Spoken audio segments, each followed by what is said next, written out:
तुमच्यावर काय गुन्हा झाला नेमका? धाराशिव नगरपालिकेचे 140 कोटी रुपयाचा जो विकास निधी आहे तो गेल्या 18 महिन्यांपासून त्याला थांबवलेला आहे आणि मार्चमध्ये त्याला मुख्यमंत्र्यांनी स्थगिती दिली.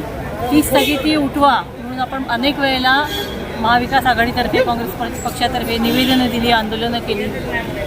17 सप्टेंबरच्या झेंडावंदनाच्या वेळेला पालकमंत्र्यांनी सांगितलं होतं की 8 दिवसामध्ये हे आम्ही स्थगिती उठवू.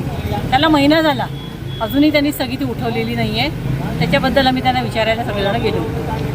तर ते असं म्हणाले की तुम्हीच तुमच्या आपापसातली भांडणं मिटवा, तुम्ही भांड्याचं कमी करा, मग कामं होतील.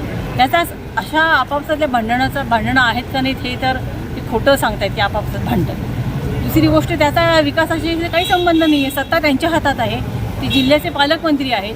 त्यांच्या पालकमंत्र्यांची गाडी आत्तापर्यंत शहरातनं रस्त्यांवरनं एकदासुद्धा गेलेली नाही. त्यांनी ती परिस्थिती जर बघितली तर त्यांच्या लक्षात येईल की ती तातडीने हे काम करायला हवं. तरी पण ते निधी का अडवत आहेत हा प्रश्न आम्ही त्यांना विचारतोय आणि ते म्हणतात तुम्ही भांडू नका. मी पालकमंत्र्यांशी भांडले त्याच्यासाठी की तुम्ही ह्या निधी लवकरात लवकर रिलीज केला पाहिजे.